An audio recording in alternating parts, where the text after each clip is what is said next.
السلام علیکم ناظرین، میں محمد اسلم حسین سیاست کی عالمی خبروں میں آپ سب کا استقبال کرتا ہوں۔ پاکستان اور افغانستان کے درمیان صورتحال جنگ میں تبدیل ہو گئی ہے۔ افغان وزارت دفاع نے پاکستان کے اندر کئی فوجی اڈوں پر فضائی حملے کرنے کا دعویٰ کیا۔ وزارت کے ایک بیان کے مطابق یہ حملے آج جمعے کو مقامی وقت کے مطابق صبح 11 بجے کے قریب ہوئے اور ان میں اسلام آباد کے قریب فیض آباد، نوشہرہ، جمرود اور ایٹ آباد میں واقع فوجی اڈوں کو نشانہ بنایا گیا۔ افغان وزارت دفاع نے کہا کہ یہ کارروائی کابل، قندھار اور پکتیا میں پاکستانی فضائی حملوں کے جواب میں کی گئی۔ بیان میں دعویٰ کیا گیا ہے کہ اہم فوجی تنصیبات کو نشانہ بنایا گیا اور آپریشن کامیاب رہا۔ پاکستانی میڈیا کے مطابق اسلام آباد نے افغان طالبان کے خلاف آپریشن غضب اللحق شروع کیا ہے۔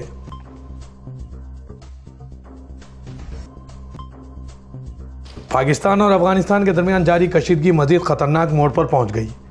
گزشتہ رات دیر گئے افغانستان نے پاکستان پر حملہ کر کے کئی چوکیوں کو تباہ کیا تھا، جس کے بعد پاکستان نے آج براہ راست جنگ کا اعلان کر دیا۔ تاہم اعلان جنگ کے فوراً بعد اسے بڑی خبر ملی۔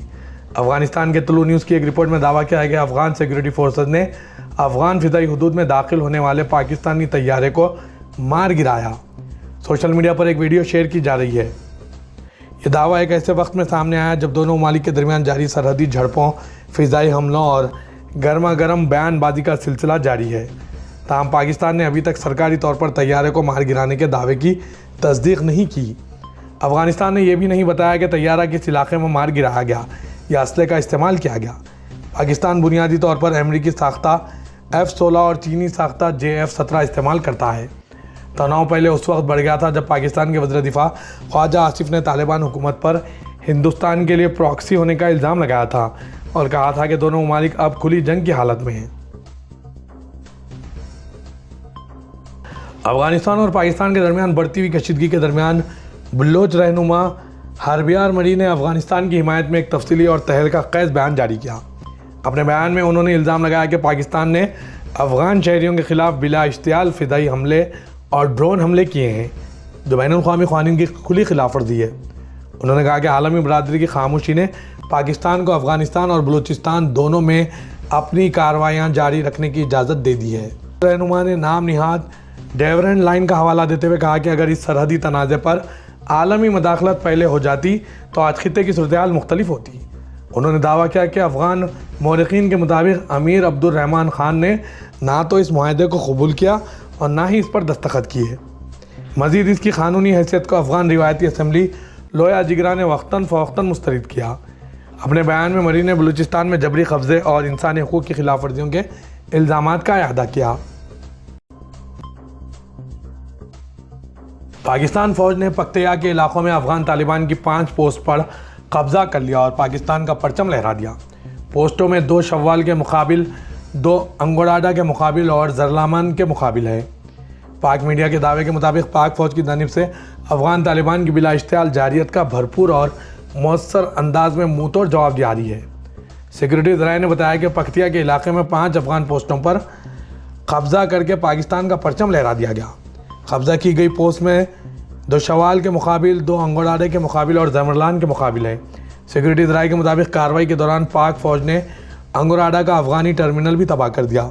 افغان طالبان فورسز کو آرٹلری اور ہیلی کاپٹر سے مؤثر انداز میں نشانہ بنایا گیا، جس کے نتیجے میں انہیں بھاری نقصان کا سامنا کرنا پڑا۔ دنیا بھر سے سیر و سیاحت کے لیے برطانیہ کا رخ کرنے والے مسافروں کے لیے نیا اور سخت نظام نافذ کر دیا گیا۔ دنیا بھر سے سیر و سیاحت کے لیے برطانیہ آنے والے مسافروں کے لیے نئے سفری قوانین نافذ کیے گئے، جس سے دنیا کے 85 ملک سے آنے والے مسافر کو استثناء حاصل نہیں ہوگا۔ برطانوی نشریاتی ادارے کے مطابق اسٹارمر حکومت کا کہنا ہے کہ الیکٹرانک ٹریول اتھارٹی سے امیگریشن سسٹم میں بہتری آئے گی۔ تاہم نیا سسٹم ایسے افراد جو برطانوی پاسپورٹ کے حصول کے لیے کوششیں کر رہے ہیں، ان سمیت دوہری شہریت کے حامل لوگوں کے لیے مسائل پیدا کر سکتا ہے۔ نئے قوانین کا اطلاق 85 مختلف ممالک کے شہریوں پر ہوگا اور ETA انہیں 6 ماہ تک برطانیہ میں رہنے کی اجازت دے گا۔ یہ اجازت نامہ 2 سال تک یا آپ کے پاسپورٹ کی میعاد ختم ہونے تک سفر کے لیے اہل تصور ہوگا۔ سیاحت، کاروبار یا قلیل مدتی مطالعہ جیسے وزٹ کے لیے یہ کارآمد ہے۔ اسرائیلی چینل 12 کے مطابق دنیا کے سب سے بڑا امریکی طیارہ بردار جہاز गेराल्ड आर फोर्ट इसराइल के साहिलों पर पहुंच गया है। अमेरिकी फ़ौज की तरफ से इस बारे में कोई बाज़ाब्ता ऐलान नहीं किया गया। इजरायली नशरियाती इदारे ने इससे कबल इत्तला दी थी कि बिन गोरियन हवाई अड्डे पर 4 अमेरिकी KC-46A पेगासस ईंधन भरने वाले तैयारे पहुंचे थे। यह जहाज़ खित्ते में अमेरिकी फ़ौजी तैनाती में इजाफे का हिस्सा है, जिसकी वजह ईरान के खिलाफ मुमकिन फ़ौजी हमले के इम्कानात बताए जा रहे हैं। नेटफ्लिक्स ने कहा है कि वो वार्नर ब्रदर्स डिस्कवरी के हुसूल की पेशकश में इजाफा नहीं करेगा और इस तरह ये मीडिया कंपनी मौसर तौर पर पैरामाउंट स्काई डाइस की हरीफ पेशकश के हवाले हो गई है, क्योंकि इसने फैसला किया कि यह मुआहदा माली तौर पर पुरकशिश नहीं रहा। नेटफ्लिक्स के शरीक चीफ एग्जीक्यूटिव ऑफिसर्स सारा एंडोस और ग्रेग पीटर्स ने कहा कि वो पैरामाउंट स्काई डाइस की तरीन पेशकश को मुमासिल करने से इनकार कर रहे हैं, जब वार्नर ब्रदर्स डिस्कवरी के बोर्ड ने इसे नेटफ्लिक्स के साथ मौजूदा इंज़मामी मुआहदे की शराइत के तहत बरतर पेशकश करार दे दिया।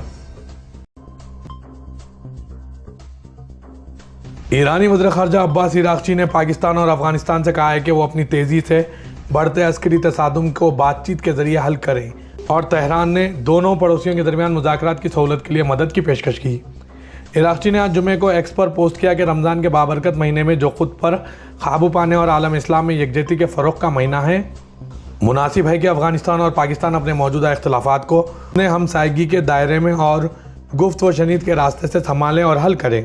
उन्होंने मज़ीद कहा, इस्लामी जमहूरिया ईरान बातचीत की सहूलत फराहम करने और दोनों ममालिक के दरमियान तफ़हीम और ताउन को मजबूत करने में हर किस्म की मदद देने के लिए तैयार है। अपने पैगाम के साथ ईरानी वज़ीर ख़ारजा ने फ़ारसी शायर सादी शहराजी का एक मिसरा भी शेयर किया, जिसका मफ़हूम था, बनी आदम एक दूसरे के जुज़ है क्योंकि पैदावार में वो एक ही जौहर से बने हैं। यह अपील इस्लामाबाद और काबुल के दरमियान कशीदगी में तेज़ी के दौरान सामने आई है। इस्लामी ताउन तंजीम ने इसराइल की हालिया मंजूरी के हवाले से वज़राए ख़ारजा की सतह पर एक हंगामी इजलास तलब किया। इस मंजूरी में मकबूजा मगरबी किनारे के बड़े हिस्सों को रियासती जायदाद करार देने का मंसूबा शामिल है, जिसे नाक़िदीन अमली तौर पर इलाक़ करार देते हैं। इजलास में फ़लस्तीनी इलाक़ों में इसकी जारी खिलाफ वर्जियों पर तबादला ख्याल किया गया। एक बयान में OIC ने कहा कि एग्जीक्यूटिव कमेटी का इजलास तंजीम के हेडक्वार्टर जिद्दा सऊदी अरब और मुनक़्क़िद हुआ और ये इजलास इसराइल की इलाक़ कोशिशों के जवाब में आला सतह की सिफारती सरगर्मियों का हिस्सा था। इजलास में रुकन ममालिक के मुतअद्दिद वज़राए ख़ारजा के साथ साथ सफ़ीरान और सिफारती वफूद भी शरीक हुए। शुरका इजलास ने इजरायली खिलाफ वर्जियों के जवाब में यकसा मौक़िफ़ और मरबूत इक़दामात अपनाने के लिए मुमकिन इक़दामात और हिकमत अमलियों पर तबादला ख्याल किया। बयान में जोर दिया गया कि इस इजलास का मकसद बैनुल-अक़वामी बरादरी को मुतहरिक करना है ताकि फ़लस्तीनी अवाम के जायज़ हुकूक़ का दिफ़ा किया जा सके। वाज़ी इलाक़ाई सलामती के लिए ख़तरा तस्वुर किए जाने वाली इजरायली कार्रवाइयों पर ख़दशात को ज़ेर लब लाया गया।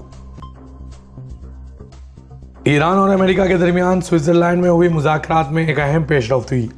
अरब न्यूज़ के मुताबिक ये बयान ओमान के वज़ीर ख़ारजा की जानिब से कई दिहाइयों से जारी कशीदगी के तनाजुर में मुमकिन जंग को रोकने की गर्ज से हुए ताज़ा मुज़ाकरात के दौर के अख्तिताम पर सामने आए हैं। ओमान की सालिसी में हुए ये मुज़ाकरात एक ऐसे वक्त में हो रहे हैं जब अमेरिकी सदर डोनाल्ड ट्रंप बारहा ईरान पर हमले की धमकियां दे चुके हैं और गुज़िश्ता जुमेरात अमेरिकी सदर ने तेहरान के मुआहदे के लिए 15 दिन की मोहलत दी थी। ईरान का मौक़िफ़ है कि बातचीत सिर्फ इसके जौहरी प्रोग्राम तक महदूद होनी चाहिए, जबकि अमेरिका चाहता है कि ईरान के मिसाइल प्रोग्राम और ख़ित्ते में मुसल्लह ग्रोहों की पश्त पनाही पर पाबंदियाँ लगाई जाए।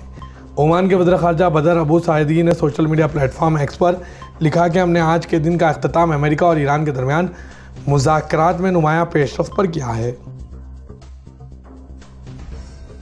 सऊदी अरब में 2 मुक़द्दस मसाजिद के उमूर के जनरल प्रेसिडेंसी के सदर शेख अब्दुर्रहमान अल सुदैस ने मक्के मुकर्रमा में हमसे सखावत के चश्मे और हमारी तरफ वापसी मुहिम का आगाज़ किया। अल सुदैस ने कहा कि मुहिम में सदारत की शिरकत समाजी जिम्मेदारी के एहसास से पैदा हुई और मज़हब की तरफ से हौसला अफजाई की जाने वाली यकजहती की इक़दार को तक़वियत पहुँचती है। उन्होंने शाह सलमान और वली शहज़ादा मोहम्मद बिन सलमान का ज़ाती कामों की शानदार सरपरस्ती पर भी शुक्रिया अदा किया, जिन्होंने अच्छी और मुस्तहकम ज़िंदगी को यकीनी बनाते हुए शहरियों के मफाद की खिदमत करने में मदद की।